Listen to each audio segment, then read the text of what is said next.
प्रणाम करते हैं, उनको वेलकम करते हैं, उनको न्योता देते हैं कि आइए और हमारे हमारे राज्य में, हमारे गांव में आप फैक्ट्रियां लगाएं।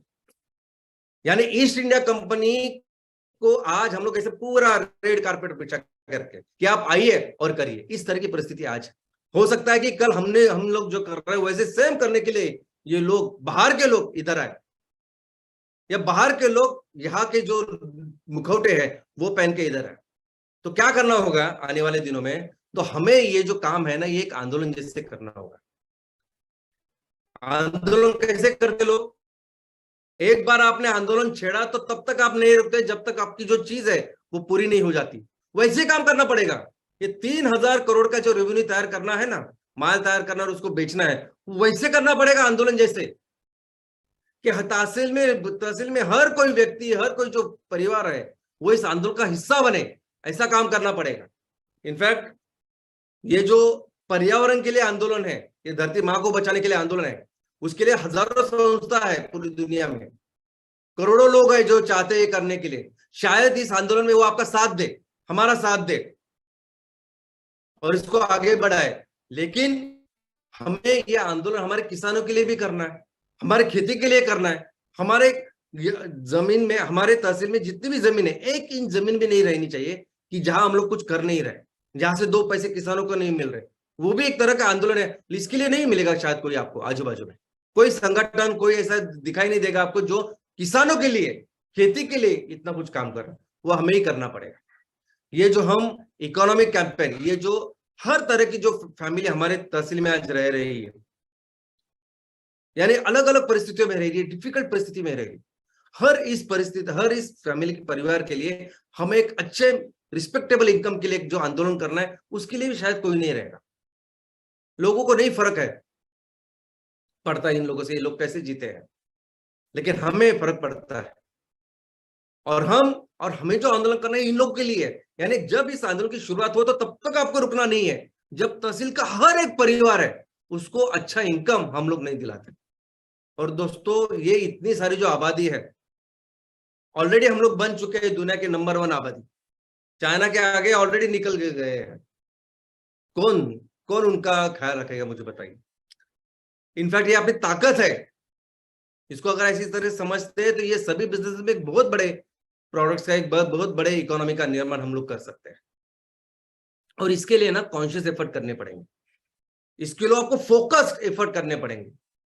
आपको देखना पड़ेगा कि मेरे तहसील में कितने लोग रहते हैं, कितने परिवार है। 1 लाख परिवार है, 50,000 है, 2 लाख है, क्या क्या कर सकता हूं, मेरे तहसील में क्या व्यवस्था है और किस तरह से मैं इन सभी लोगों की जो जरूरत है वो पूरा कर सकता हूं, किस तरह से उस इकोनॉमी का निर्माण कर सकता है। इसलिए फोकस्ड, जैसे पढ़ाई करते हैं ना हम कि मुझे मेडिकल में एडमिशन चाहिए तो मुझे कम से कम 90 लाने पड़ेंगे, वैसे काम करते, वैसे इकोनॉमी में भी ऐसे टारगेट, ऐसा संकल्प करके ही काम करना पड़ेगा। और ऐसे कई सारे एग्जांपल मैं आपको दे सकता हूं। ये जो सिंगापुर है ना, आज की तारीख में सिंगापुर दुनिया का सबसे अमीर शहर है, देश है, दूसरे स्थान पे, उसके आगे देश है वो सिर्फ है लग्जमबर्ग। उसके बाद दूसरा देश कोई है तो सिंगापुर, जिसमें प्रति व्यक्ति सबसे ज्यादा इनकम है, अमेरिका से कहीं ज्यादा। ये सिंगापुर 75 तक, 1975 तक ऐसा देश था कि पूरी तरह से कंगाल बर्बाद ऐसा था, ना लोगों के हाथों में कुछ काम था, क्राइम का रेट बहुत ज्यादा था, बहुत ज्यादा क्राइम थे यहाँ, मैक्सिमम लोग ड्रग्स में, इसमें नशे में थे। ऐसे देश को यहां तक वो लेके आए कि पूरे दुनिया में सबसे अमीर देश है अभी वो। दोस्तों, हम भी कर सकते हैं। हमारे पास जो चीजें हैं ना वो किसी के पास नहीं है। एक जापान का हम हमेशा एग्जांपल देते हैं। जापान में कितनी सारी नैसर्गिक आपत्तियां हैं। हम जब 1947 में जब आजाद हुए तभी ये हम दोनों की शुरुआत, जापान की तो बहुत पीछे थी, पूरी तरह से बर्बाद था जापान, कुछ भी नहीं था जापान के पास 1947 में। एफर्ट किए कॉन्शियस, पेन से लेके कैसे देश की इकोनॉमी को हम हाथ लगाए, कैसे देश की इकोनॉमी को बढ़ाए, इसके ऊपर काम किया जापान ने। और इसलिए आज ऐसी परिस्थिति है ना, आज ऐसी परिस्थिति कि आपकी टोयोटा हो, ये सुजुकी की जितनी गाड़ियां लोग बेचते हैं भारत में, ये होंडा, ये सभी जापान की है। आज हमारे देश में पेन से लेके जूतों तक कई सारी चीज जापान से आते हैं और हम लोग उसको खरीद रहे हैं, और जापान इतनी बड़ी इकोनॉमी बन गया है। हमें भी ऐसा काम करना होगा, और हमें अभी अब काम ऐसे नहीं करना होगा ऑर्गेनिक ग्रोथ धीरे धीरे करके आगे के 40-50 सालों में। हमें भी ये आंदोलन करके ही करना पड़ेगा, तब जाके हम लोग करेंगे। और दोस्तों, हमारा जो देश है ना, ये आंदोलन के लिए जाना जाता है। आंदोलन वो नहीं है जो अभी हम लोग देखते हैं, कुछ घटना हुई, आंदोलन हुआ, कुछ दिनों के लिए हुआ, बंद हो गया वो आंदोलन, ऐसा नहीं, ऐसा आंदोलन बोलते हैं। हमारा देश जाना जाता है संतों के लिए। ये इन सभी संतों ने भी आंदोलन किया है, इन सभी ने एक मूवमेंट का निर्माण किया है। और ये मूवमेंट, ये आंदोलन किसी धर्म को लेकर नहीं था, ये लोगों के अच्छाई के लिए था। ये सभी लोग किसी भी धर्म के हो, उन्होंने जो कुछ लिखा है ना, कभी आप पढ़िए उनके बारे में तो आपको पता चलेगा उन्होंने पूरी जिंदगी आंदोलन किया, पूरी जिंदगी उन्होंने लोगों की अच्छाई के लिए, समाज की अच्छाई के लिए काम किया। और बस वही काम, वही जो तरीका, भारत का जो तरीका है, उसे हमें अपनाना है। और वो तरीका एक ही है, वो है सैटरडे सेंटर। हमारे तहसील में जो भी ग्रामीण भाग है, हर ग्रामीण भाग में, हर ग्राम पंचायत में, और जो शहरी भाग है, हर शहरी भाग के हर वार्ड में हर हफ्ते एक सैटरडे सेशन होना चाहिए।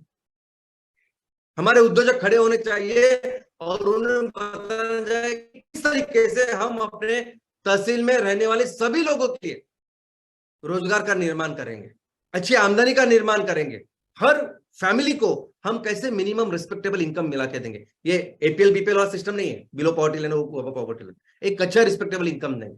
किस तरह से हम अपने तहसील को एक सुजलाम सुफलाम राज्य बनाएंगे, कैसे वो जो जरूरत है तहसील को वो हम पूरा करेंगे। ये हर हफ्ते बताना पड़ेगा, खड़ा होना पड़ेगा उसके लिए, और ज्यादा कुछ नहीं लगता उसके। जब आप ये एक्टिविटी हर हफ्ते करोगे, एक ही जगह पे करोगे, एक ही टाइम पे करोगे, तो लोगों को पता चलेगा कि आप कितने कमिटेड हो। ये हमारे सभी संत जो बने हैं ना, साईं बाबा तक, ये सभी संतों ने ऐसे ही दिल लगा के पूरी जिंदगी इसके लिए काम कर, हमें भी वैसे ही काम करना है। और दोस्तों, हमारा एक ही मकसद है कि हर कोई जो व्यक्ति है ना, जो हमारे तहसील में रह रहा है, वो इस आंदोलन का इस तरह इसका हिस्सा बने कि अगर एमसीएल के साथ वो जुड़े और एमसीएल की कोई भी चीज उसने खरीदी, तो उसको लगना चाहिए कि मैंने इस दुनिया को बचाने के लिए कुछ किया, कंट्रीब्यूट किया। अगर कल वो कुछ हमसे खरीदे, तो उसको ऐसा लगना चाहिए कि मेरे इसकी वजह से मैं अपने किसानों को सपोर्ट कर रहा हूं, मैं अपने देश की अर्थव्यवस्था बढ़ाने के लिए मदद कर रहा हूं, ऐसा उनको लगना चाहिए। अगर उसने 5 रुपए का बिस्किट भी लिया एमसीएल से, तो भी उसको लगना चाहिए इस 5 रुपए में जो भी 20, 30, 40 पैसे निकलेंगे, वो मेरे इस तहसील के, वो पढ़ाई हो, स्कूल हो, या रोड्स हो, या ऐसी चीजों में लगेंगे, ऐसा उनको लगना चाहिए। और ये काम का, इस आंदोलन का निर्माण करना, इस सोच का निर्माण करना, यही है आंदोलन। और दोस्तों, कई सारे एग्जाम्पल है, कई सारे ऐसी चीजें हैं जिसपे हम लोग अपने अर्थव्यवस्था का निर्माण कर सकते हैं। कई तरीके हैं, सोच नहीं सकते हम लोग। मैं आपके सामने अभी एक ही एग्जाम्पल रख रहा हूँ, मैगी का। आपको पता है मैगी अपने स्वास्थ्य के लिए कितनी हानिकारक है?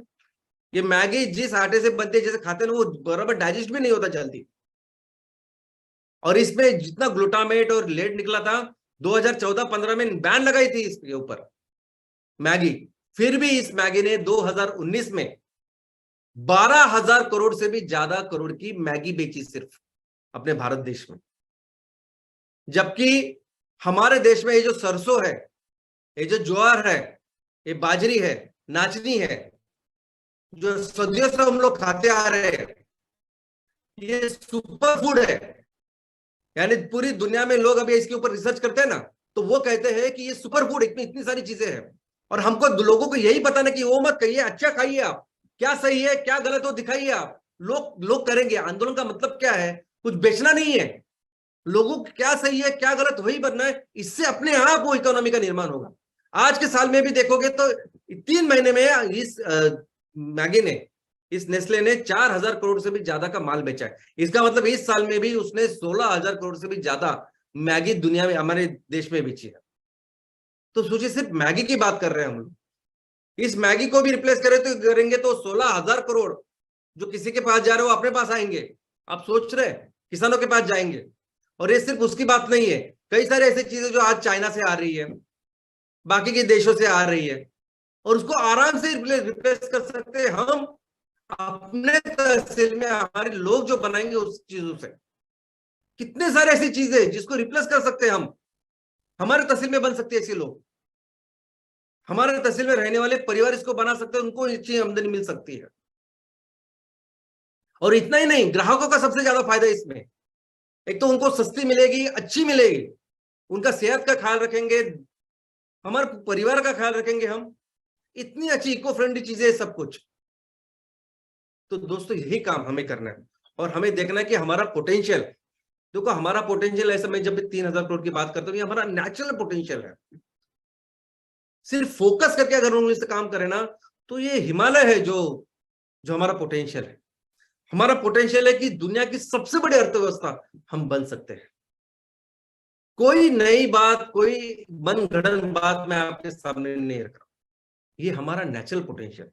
और दोस्तों इसीलिए इस पवित्र दिन के ऊपर, कल ये जो पवित्र दिन था, प्रजासत्ताक दिन था, इसके ऊपर एक संकल्प बनाते हैं कि ये जो 3,000 करोड़ की इकोनॉमी का लक्ष्य हमने रखा है उसको प्राप्त करेंगे, हमारे हर तहसील को सुजलाम सुफलाम राज्य बनाएंगे, और मिलकर अपने देश को दुनिया की सबसे बड़ी अर्थव्यवस्था बनाएंगे। धन्यवाद।